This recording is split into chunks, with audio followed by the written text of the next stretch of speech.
María Evangelizadora Radio, un pedacito de cielo en tu hogar. Te presenta el santo de hoy, 17 de agosto, Santa Clara de Montefalco. Santa Clara nació en Montefalco en el año 1268. El nombre de sus padres eran Damiano e la Copa Vegente, y tuvieron 4 hijos en total. Su hermana mayor Giovanna, de 20 años, y su amiga Andreola establecieron una ermita, en donde se dedicaron a una vida de oración y sacrificio. En el año 1274 se le concedió aprobación de las autoridades eclesiásticas y fue entonces que Giovanna pudo recibir más hermanas a la orden. La primera candidata fue su hermana Clara, de 6 años de edad. El ejemplo de sus padres, quienes tenían una gran devoción al Señor y a su madre, y el de su hermana y su compañera contribuyeron a que se desarrollara en Clara el deseo de amar y servir al Señor a través de una vida de oración. Ella era una niña muy viva, a la que todos encontraban que sobrepasaba a las niñas de su edad. Era además extremadamente amorosa. Desde que entró al convento, aun cuando era más joven que las demás, se mantenía al mismo nivel que sus 2 compañeras, tanto en la oración como en la penitencia. Desde muy pequeña tuvo un ardiente amor por el Señor, especialmente por su pasión. Este fuego interior fue el que le dio la energía, el celo y la fuerza para vivir una vida que para muchos sería imposible. Desde pequeña tuvo gran apetito y tenía que luchar contra sus deseos de comer los platos que más le gustaban, ayunando constantemente, especialmente durante la Cuaresma. Aun cuando ninguna regla religiosa se había establecido, Clara practicó una estricta obediencia a su hermana Giovanna, que era la líder del grupo. Una vez que Clara rompió la regla del silencio dada por su hermana, se impuso la penitencia de pararse en un cubo de agua helada con los brazos hacia arriba rezando 100 veces el Padre Nuestro. En 1278, 2 años después de haber entrado Clara al convento, entró Marina, amiga de Clara, y fue seguida de muchas otras, por lo que tuvieron que mudarse a una montaña cerca de la ciudad, donde construyeron otra ermita. Se levantó una gran persecución contra ellas, no solo por parte de laicos de la ciudad, sino también por los franciscanos del lugar, que decían que la ciudad era muy pequeña para tener otra comunidad pidiendo limosna. Pero el Señor, que es justo, movió al oficial ducado a votar por ellas y se quedaron. Con la ermita teniendo el techo a medio hacer, pasando frío y hambre, la pequeña comunidad era sostenida por su fe y llamado, que era más fuerte que la persecución de las personas de la ciudad. Durante esta época, muchas personas les daban algo para comer, y se sostuvieron de hierbas silvestres. Clara, que tenía un don para cocinar, les hacía pasteles de plantas con tanto amor que las hermanas recordaban estos tiempos como tiempos de gozo en vez de miseria. Finalmente Giovanna obtuvo permiso para enviar a algunas hermanas a pedir limosna. Clara, que tenía 15 años, insistió tanto en ir que venció las objeciones de su hermana, y ella junto con Marina salieron durante 40 días en busca de limosnas. Nunca regresaban sin haber cumplido su cometido. Su hermana Giovanna, pensando en proteger a Clara, no le permitió salir más, y Clara estuvo en el convento por el resto de sus años. Clara pasaba de 8 a 10 horas diarias en oración, y por las noches caía de rodillas rezando el Padre Nuestro. Practicaba actos tan severos de mortificación que su hermana Giovanna tuvo que poner restricciones en sus prácticas. Siempre estaba buscando una forma más ascética de oración. En el año 1288, cuando Clara tenía 20 años, parecía que estaba llegando a alcanzar la completa unión con Jesús, cuando el Señor la probó adentrándola en el desierto. Fue una prueba dada por el Señor para castigar su orgullo y para que ella viera que sin él no podía hacer nada. Clara entró en desierto, perseguida por todo tipo de tentaciones, víctima de las emociones, sentía que Dios la había abandonado. Esta tortura duró 11 años de su vida, a través de la cual estuvo sin la asistencia espiritual que ella desesperadamente ansiaba. Clara cargaba el peso de sus sentimientos de inseguridad en su corazón. Como no recibía las penitencias deseadas, comenzó a imponérselas ella misma, causando tanto daño físico que su hermana tuvo que detenerla otra vez. El 22 de noviembre de 1291 muere su hermana Giovanna. Fue un golpe muy duro para Clara, pues veía en su hermana el ejemplo a seguir y la persona que la formaba en su vida espiritual. El representante del obispo llegó para la elección de la nueva abadesa. Las monjas únicamente escogieron a Clara. Sintiéndose totalmente indigna, les rogó que escogieran a alguna más, que fuera santa y sabia, diciendo que ella no era ninguna de las dos cosas, pero su petición no fue escuchada. Aceptó su responsabilidad, aunque se sentía indigna, y se convirtió en madre, maestra y directora espiritual. Enseñaba a sus hermanas a ofrecerle al Señor todas sus necesidades individuales para que fuesen moldeadas en las necesidades de la comunidad, formando así en ellas un verdadero cuerpo, con una vida en común. Balanceando la oración y el trabajo necesario del monasterio, traía a la comunidad gozo y amor, sensible a aquellas que sentían el llamado a más oración. Les permitía hacerlo, pero con la condición que todo el mundo tenía que hacer trabajo manual. Ella dirigía personalmente e insensatamente a las hermanas en sus necesidades espirituales y corporales. Decía: ¿quién enseña al alma sino Dios? No hay mejor instrucción para el mundo que la que viene de Dios. Las ayudaba e instruía a reconocer la voz del Espíritu y a discernir quién era el poder en sus vidas. Pero cuando era necesario, corregía y amonestaba a las hermanas, haciéndolas conscientes de los peligros a sus almas. Velaba por todas aún a costa de su salud.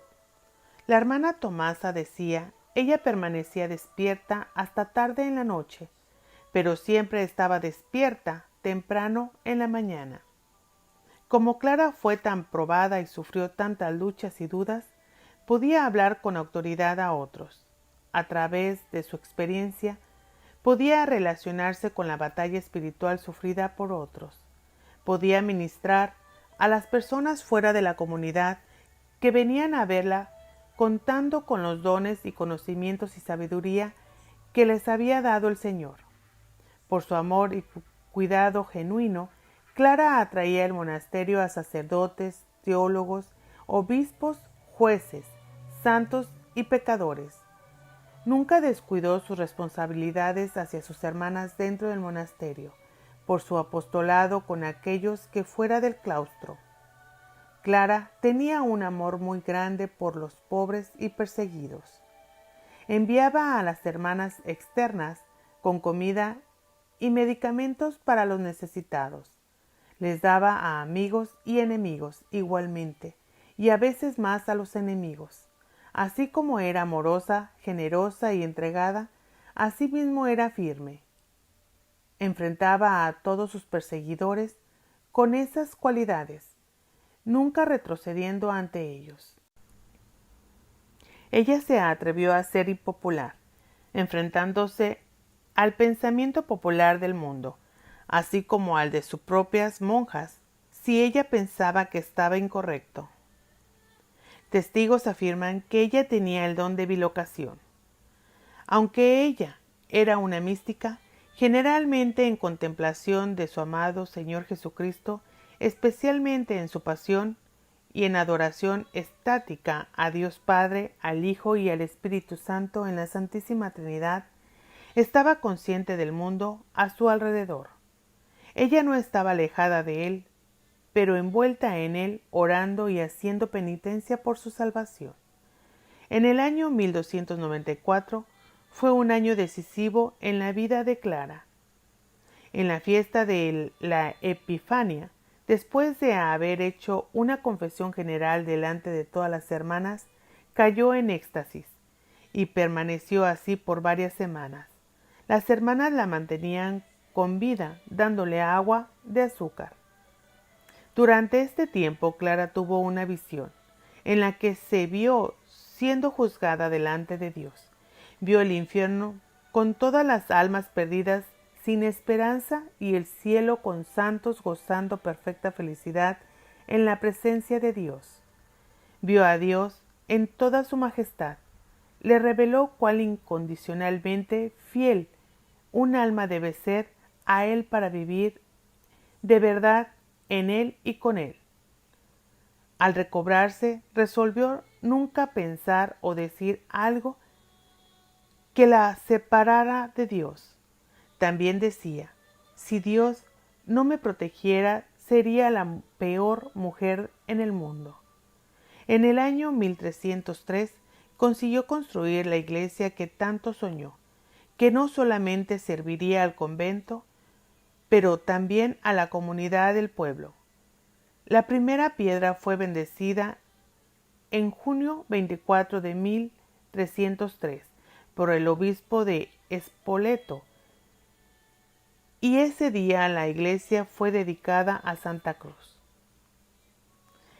Clara tuvo también la visión de Jesús vestido como un peregrino pobre, su rostro agobiado por el peso de la cruz y su cuerpo mostrando los signos de un camino duro cargando la cruz. Clara estaba de rodillas tratando de evitar que él siguiera caminando y preguntándole, Señor, ¿a dónde vas? Jesús le respondió, he buscado en el mundo entero por un lugar fuerte donde plantar firmemente esta cruz, y no he encontrado ninguno. Clara lo miró y toca la cruz, mostrando al Señor el deseo de tantos años de compartir su cruz. El rostro de Jesús ya no estaba exhausto, sino brillando de amor y de gozo. Su viaje había terminado.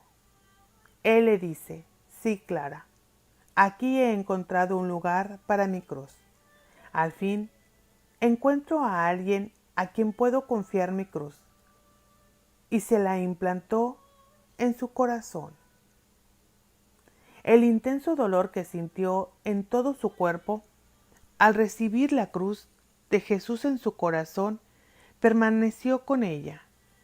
Desde su primer momento siempre estuvo consciente de la cruz, que no solamente sentía, sino que la sentía con toda fibra de su ser. Él era parte de ella, su amor, Jesús, y ella era una en su cruz. La vida de un alma es el amor a Dios, decía Clara. Ella oraba para que todo aquel que ella conociera experimentara a nuestro Señor Jesucristo profundamente en su corazón. Ella oraba, sufría y ardía de pasión, como lo hizo nuestro Señor, porque le había entregado totalmente a Él su corazón. Debido a sus penitencias de tantos años, su cuerpo comenzó a debilitarse y en julio de 1308 ya no pudo levantarse más de su cama.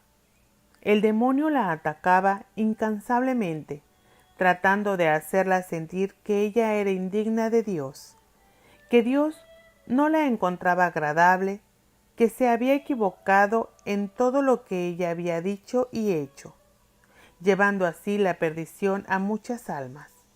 Pero con la fortaleza del Señor y su fe, no cedió a las insinuaciones del demonio. En la noche de agosto 15 llamó a las monjas y les dejó su último testamento espiritual. Yo ofrezco mi alma por todas ustedes y por la muerte de nuestro Señor Jesucristo. Sean bendecidas por Dios y por mí. Yo oro, mis hijas, que ustedes se comporten bien y que todo el trabajo que Dios me ha hecho hacer por ustedes sea bendecido. Sean humildes, obedientes, sean tales mujeres que Dios sea alabado siempre a través de ustedes. Después de hablar, pidió el sacramento de extrema unción. Cuando una hermana estaba muriendo, era la costumbre que cada hermana fuera e hiciera la señal de la cruz en la frente. Cuando se lo estaban haciendo a ella, les dijo: ¿por qué me hacen el signo de la cruz? Yo tengo a Jesucristo crucificado en mi corazón. El 16 de agosto, en la tarde, Clara pidió que viniera su hermano Francisco. Esa noche llegó y la encontró muy cansada. Pero a la mañana siguiente, Clara pareciera estarse recuperando. Francisco se marchaba cuando dos hermanas lo llamaron y llevaron a ver a Clara, que sentada en la cama, con el color del rostro encendido y sonriendo, parecía completamente recuperada. Le dio a su hermano dirección espiritual, ya que ella era su directora espiritual y maestra, hablando largamente con él. Un ambiente de gozo y celebración comenzó a esparciarse por el convento, cuando Clara llamó a Fray Tomaso, el capellán del convento, y le dijo: yo confieso al Señor y a ustedes todas mis faltas y ofensas. Y más tarde decía a sus monjas: ahora ya no tengo nada más que decirles. Ustedes están con Dios porque yo me voy con Él. Y se mantuvo así, sentada en la cama, sus ojos mirando al cielo sin moverse. Pasaron varios minutos y Francisco le tomó el pulso. Mirando a las hermanas, llorando les anunció que Clara había muerto. Murió el sábado 17 de agosto de 1308 a las 9 de la mañana. Las monjas inmediatamente prepararon el cuerpo de Clara para que todos pudieran verla. Primero le quitaron el corazón y lo pusieron en una caja floreada de madera. La misa funeral fue celebrada el 18 de agosto. Esa noche las hermanas abrieron el corazón de Clara para prepararlo y ponerlo en un relicario. Para su asombro, las palabras de Clara se hicieron vida. Delante de ellas estaban las marcas de la pasión de Jesucristo. Dentro del corazón estaba la forma perfecta de Jesucristo crucificado, aún la corona de espinas en la cabeza y la herida de la lanza en el costado. Además, hechos de ligamentos o tendones, los flagelos usados en la flagelación, con las puntas mostrando las bolas de metal, con los huesos para desgarrar la carne y los huesos del Señor. La noticia de este milagro se propagó inmediatamente. Otro hallazgo fue el de 3 piedras dentro de su vejiga. Cuando las monjas investigaron más, descubrieron que las 3 piedras del tamaño de una nuez eran perfectamente iguales en el tamaño, forma y peso.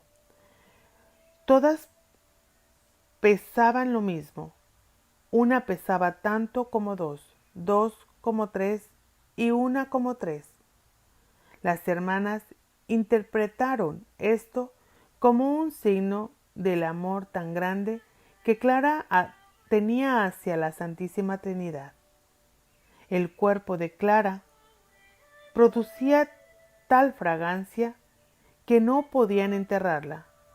Su cuerpo después de 700 años nunca se ha descompuesto. El proceso ordinario de la vida de Santa Clara, sus virtudes, sus revelaciones y milagros, atestiguados gracias a su intercesión después de su muerte, comenzó en 1309. El proceso apostólico llegó al Papa en 1328, pero su canonización en San Pedro ocurrió el 8 de diciembre de 1881, fiesta de la Inmaculada Concepción. En la iglesia de Santa Cruz, en Montefalco, se conservan hasta hoy el cuerpo incorrupto de Santa Clara de Montefalco. Se puede contemplar las reliquias de su corazón con las marcas de la pasión y las 3 piedritas de su vejiga. En el jardín del monasterio junto a la iglesia se encuentran unos árboles muy valiosos. Resulta que Jesús se apareció a Santa Clara en el jardín con un cayado, el cual le pidió a Santa Clara que lo sembrara. Ella le preguntó cómo hacerlo, ya que no era una planta. Jesús le dijo que igual que si fuera una planta. En obediencia, Santa Clara siembra el cayado y de pronto se convierte en un árbol milagroso que dio frutos. La santa utilizaba sus semillas para hacer rosarios con los que oraba por los enfermos y se sanaban. Los descendientes del árbol, milagrosos, aún estaban en el jardín del convento del Montefalco. Las hermanas del convento siguen hasta hoy haciendo estos rosarios. Se pueden adquirir en la tiendecita de la iglesia.